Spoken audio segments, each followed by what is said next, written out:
Chai with Manjula, a show about giving, featuring non-profit organizations, social activists, social entrepreneurs, and philanthropists who are giving back and making a difference. Chai with Manjula is a show that is a must-see. Today, yet another inspiring story about success and social responsibility. Welcome to Chai with Manjula. India has the largest youth population in the world today. And despite the economic boom in the country, a huge chunk of this youth bulge is unemployed, especially in the rural areas, even though they are educated. Our guest today is Radha Basu, founder of the Anudip Foundation, a social enterprise that addresses the critical livelihood needs of rural India through information technology. As a pioneer in the Indian software business and a successful entrepreneur, Radha brings in extraordinary corporate and high-tech experience into this social enterprise. She famously took Hewlett-Packard to India in 1985 and set up the first software center of any multinational in Bangalore. She then became the founder and CEO of a software company, Support.com, and took it public. Radha has won numerous prestigious awards and has been profiled in publications such as Wall Street Journal, Business Week, and Economic Times.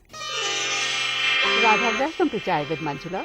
Before we talk about Anudip, give us a sense of why so many people in India, especially young people, are unemployed, even though the economy in the country is actually thriving.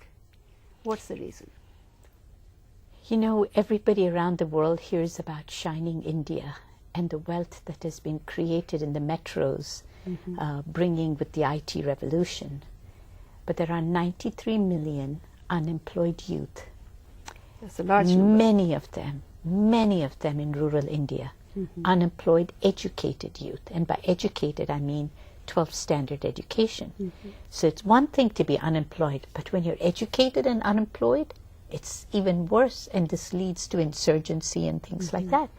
It's because most of the employment is in the metros. That's where the revolution has happened with the IT revolution. So we work in Bengal, where there are about 9 million unemployed youth and women, and especially marginalized, minority, and disturbed communities. And this is what oftentimes leads to insurgency, because the youth don't have much to do. And at the same time, there is such a need for people to do the jobs. And so there is this gap of connecting them. It's the connection of the urban wealth with the rural poor, with the urban jobs, with the rural educated but unemployed. How do you bring these together? That's the question. I see. So you are right. When we go to India, we see the cities buzzing with wealth and prosperity and energy. But most of India lives in the villages, maybe 70% of the population, which translates into maybe 700, 800 million people. Exactly. So this revolution, you think, has just bypassed the rural population, or have they gained anything from it at all? I wouldn't use the word bypassed. It certainly is contained in the metros. And so you see all that wealth, and there are people all over the world who see, what a prosperous country, look at the GDP growth. And then you go into the rural areas, and I think lives have improved a little bit in terms of food and basic necessities, but it's very marginal. And especially we work with the most marginalized, poor, minority, and a lot of disturbed areas in Bengal. In the Sundarbans is an area where we do 5.5 million people. Many of them fishermen, woodcutters, people like that were living in villages. And how do you bring prosperity to them? How do you share the prosperity in India with these people? Okay, so what is your initiative about, Anudip? When did you start it, and how are you helping these young people who are educated but unemployed? How are you finding or creating jobs for them? Anudip was actually started just about 5 years ago. And both my husband and I come from the corporate world, and we decided that we needed to step out of 30, 35 years in the corporate world and really start to look at how we can have a more redeeming, profession of bringing our experiences to better lives of people. And we did some ethnographic studies and decided to work in the South Bengal and the Sundarbans area. I told you a large number of unemployed youth and women. Anudip's mission is to create livelihoods, knowledge economy livelihoods for unemployed, educated youth and women in the rural areas. It is clearly that is the mission. How do you marry the prosperity of the knowledge economy and share that and bring that and empower, not just bring it, we're not bringing it, the people there are getting empowered in those livelihoods. Right. That's Anudip's mission. Okay, and how do you go about it? What kind of programs do you have? So Anudip we started with 5 years ago with 3 villages. And what we do is we set up in the rural areas, so in the villages, we set up IT centers for skills development.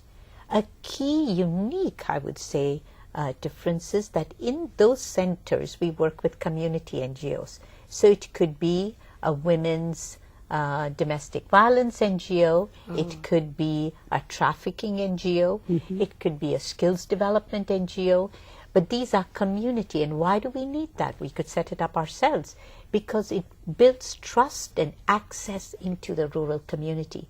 Rural people are pretty suspicious of us city folks, especially city folks from across the 7 oceans, as they say. So in working with the community NGOs, you build that trust. And these centers then, we bring in computers, we have the power, and we have all of the curriculum, not just of IT skills, but skills to do with communications, interviewing, job readiness, workplace readiness. How do you address a lot of soft skills to build their confidence, and definitely the solid skills of IT, so that they can work in IT-enabled services. They're not going to be programmers, but they'll work in IT-enabled services jobs. So that's at the spokes. And we have 24 of those centers, and at any point in time there are at least 60 people with their skills development happening, and it happens over a period of 2 to 3 months.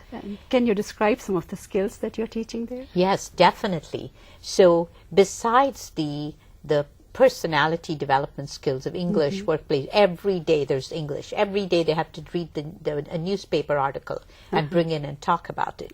They talk about their dreams. These are people, they're finding their voice, Manjula. So it's not just about creating jobs. It's people finding a voice and blossoming and coming out of their shells or the way they're isolated. Then we teach them very basic IT skills, Word, Excel, PowerPoint, those kinds of things, basic IT.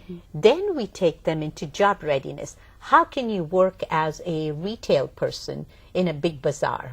How can you work in a Tech Mahindra as, an IT operator or a data entry or in a BPO? How can you do those kinds of jobs? How can you work in a hospital in the reception, actually using the computer to register in people? These are all different types of what we call market-aligned skills training.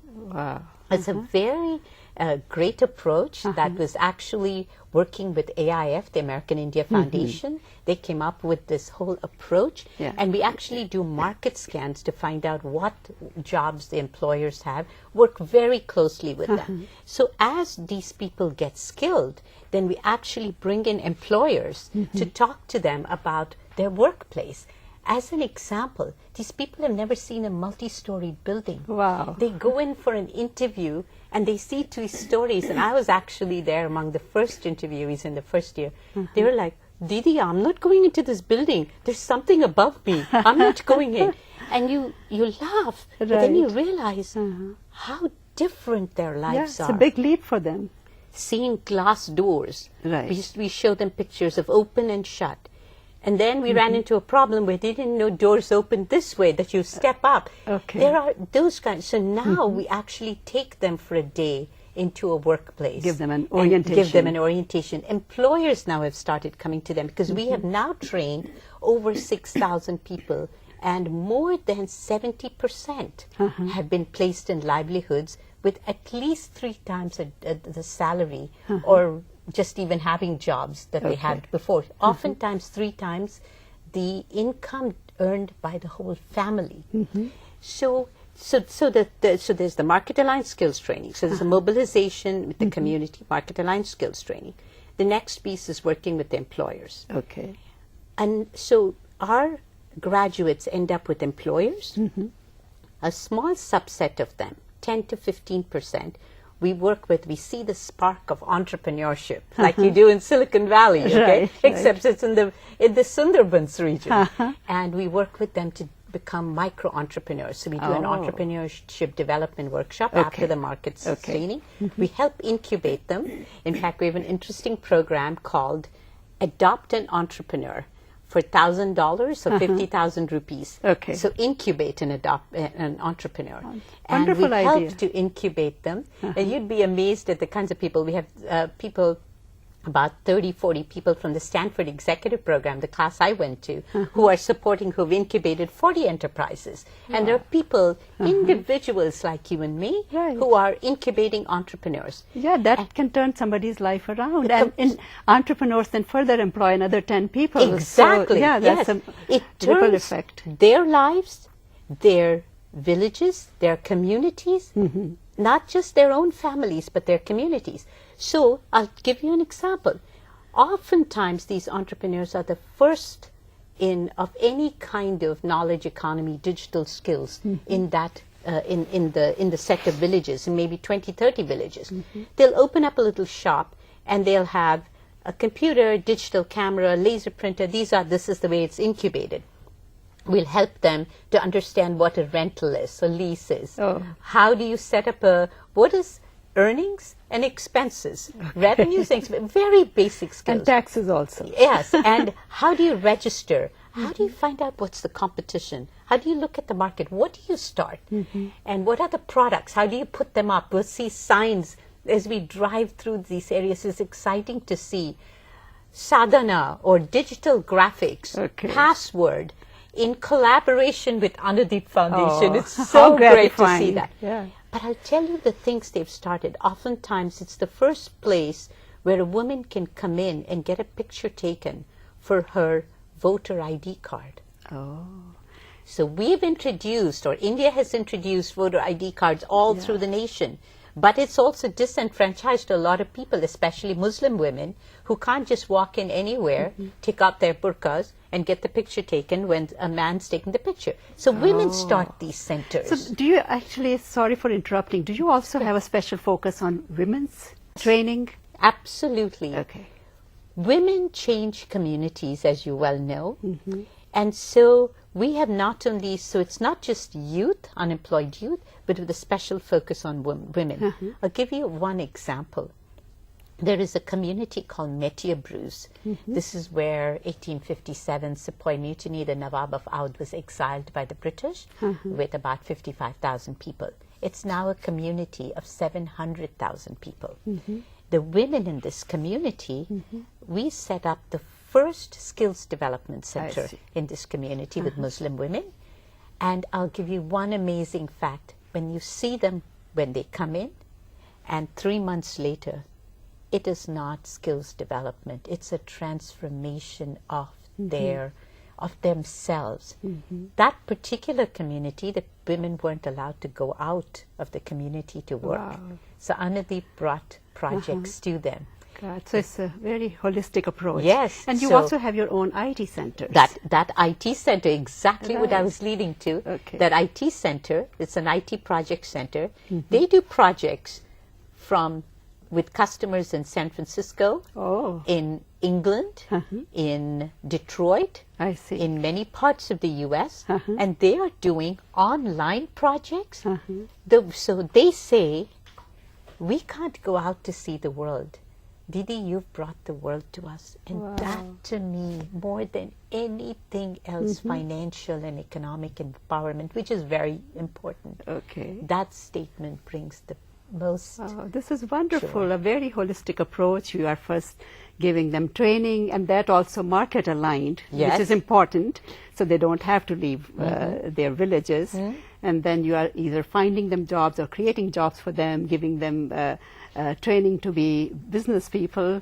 So that's and the IT project IT center, projects that because that's a great earned income model. We don't Right. expect to continue doing this. We don't want to. Part of our plan is to become fully sustainable in the region through a revenue and earned income model, which we get through our IT projects. I see. So what is your vision for Anudip, or an enterprise like Anudip? Where do you see it 10 years from now? Because the need is so big over there, you know, you could multiply it many times. If you had asked me this question a year ago, I would have said our vision is to have created 100,000 livelihoods Okay. in 10 years. And every livelihood we create impacts about 5 to 6 people in the family, so to impact 500,000 people. But today I'm very happy to say it's not a vision. We actually have a 10-year plan. Okay.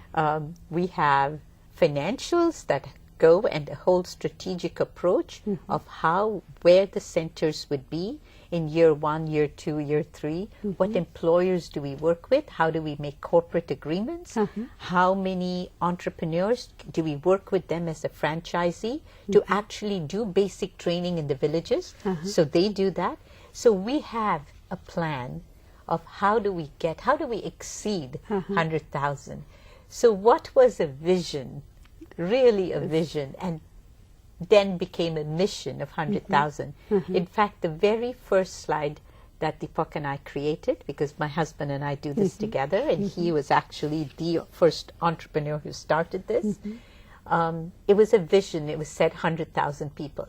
Today, now that we've impacted 6,000, we actually 6,000 livelihoods impacting close to 30,000 people. We actually have a 10-year plan to get to 100,000. Congratulations, and I'm sure with your experience, you will actually achieve it very soon. I sure hope so, Manjula. And so Radha is certainly a great initiative and can serve as a model for addressing poverty anywhere in the world. So tell us how your experience as an entrepreneur and a corporate leader help here. And what advice do you have for entrepreneurs who want to work for social good and make a difference? What would you say are the opportunities out there, and how can they go about it in an effective manner? I truly believe my 20 years at Hewlett Packard and then starting support, as a CEO, are very germane and have really helped me, because Anudip is an enterprise. It's set up we have audited financials for 4 years. We're 5 years old. We have a board. We have all the processes. So it's running like running a corporate, except you take your revenues or your earned income and you plow it back into it, because you don't have profits, so you just plow it back into it, but you have to run it like you run a real organization. So there's a lot of applicability of that. I think we are in an exciting time, Manjula. I really believe that enterprise, corporate, and nonprofit used to be like that. Right. Now social enterprises, this is coming together.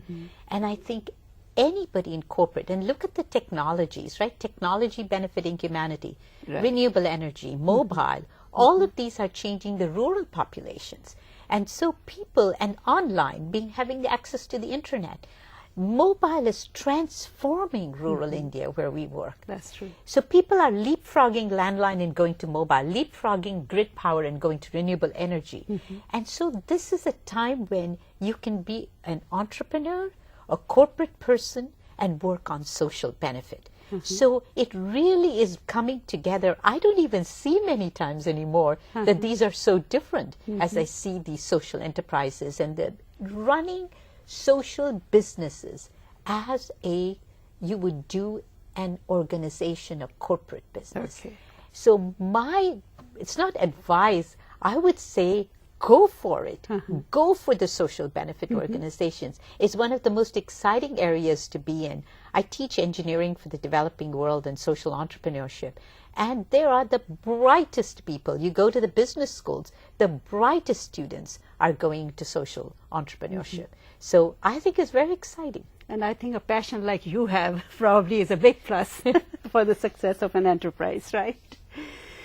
Now, Radha, on a different note, rather a sad note, there's another foundation that you have established to carry on the work that your daughter, Dr. Jhumki Basu, had started before her tragic death a few years ago. She was a learned scholar with amazing potential. Tell us a little bit about her, about the work that she had started for equity in science education, and how you are carrying on the work that she has started through the foundation. This is difficult, of course, Manjula. Yeah. It's a mother never wants to be carrying on the work of her child. Jumki was passionate about bringing science literacy to inner city kids. And she would say, here, Mom, here in the U.S., and particularly in New York City. She's a biology and physics major and became a science teacher, then became an educator, a professor with her doctorate at NYU, and worked with teachers and inner city schools to really, her passion was to make all youth science literate. She said science is not just for scientists. In the world we live in, science and technology is essential to transform children's lives and their communities and the whole world they live in. And she pioneered an approach called democratic science teaching to empower low-income minority youth. And it became quite well accepted, where she said student voice and student engagement in the science is really critical, and really empowering teachers to uncook the cookbooks and make it contextual and relevant to the students' world. Science for the hip-hop generation is what one of her colleagues said. And as you know, end of 2008, we lost her to cancer. She taught till the last week. Wow. She worked on a book which has just been published, Democratic Science Teaching. That's incredible. And she worked on it till the last week, and two of her colleagues took it forward and finished the book. When she passed away, there was such an outpouring of grief. And along with the grief, there was a real need to continue the movement. That's why we started Jhumki Basu Foundation and the Sci-Ed Innovators movement. And these Sci-Ed fellows are amazing science teachers who are changing the way science is being taught in inner city schools using Jhumki's approach and methods. When I went in July to the second cohort of Sci-Ed, we're now reaching 50 schools in New York City. There are 400 underserved schools, 50 of them, and this is just the beginning of the second year with the cohort. When I was there in July for the kickoff workshop for the second year, I just felt like at a personal level, there were all these Jhumkis in the room, and this movement was really going forward. We also do one other thing. We do every year an annual Sci-Ed Expo in February. And last year, Jane Goodall was the keynote and brought real inspiration to the teachers and the kids. Again, it's something that we really want to take her passion and the work she did and create this movement. But we're not doing it. It's all the people who were around her. Because she inspired so many people with her work. Probably we have more than 100 people, volunteers, working on this. That's why this movement is going forward by itself. We're a catalyst. Well, it's great to hear about Jhumki, and she will continue to live through her work. And you certainly raised a wonderful daughter. Thank you. And you are also a role model, a mentor to working women around. So, and you actually broke the glass ceiling, I would say, long before the term was probably even invented. So what advice would you give to women out there about self-empowerment and to society in general about raising empowered daughters? I think every woman has to look at herself and, and believe that we are responsible and in charge of our careers and our lives. Mm-hmm. It's not going to happen to us from somewhere else. Take control. Take control. Mm-hmm. And take risks. Okay. That's an area that women, particularly Asian women, are a little bit reticent to do that. Take risks. Okay. What's the worst that could happen? Okay, so take control, take risks. You fall down, you pick yourself up, you dust off, and you move on. Okay. And to just prove the point, most successful CEOs, you go do the stats and the studies, the most successful CEOs, whether if they be of small companies, large companies, have fallen a couple of times. Okay. And it's picking up, learning, dusting off, and moving on. And the third thing I would say is in the internet generation, in the internet world and the online world, women are great at juggling. And you juggle a lot of things, and they have a very good persona as well. And that's what starting a company, being an entrepreneur is being grounded and yet juggling a lot of things. Okay. And who has better qualities than women? Right. I would say just go for it and use women as mentors. Okay. As, reach out and ask for help. I see. I think it's a great time and it's a great set of women entrepreneurs around the world. Great advice, Radha. And on that inspiring note, I thank you so much for coming by and for your time. Thank you so much, Manjula, for having the chai with you.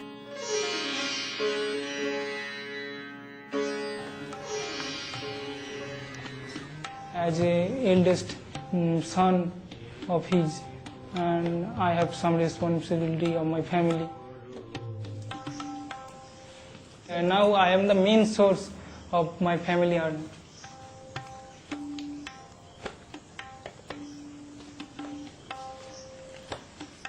My village is a poor village, very poor village. There are no work for me to continue in a month.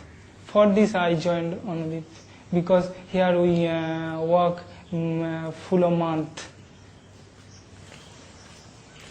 I'm working at Anudip as a data entry operator.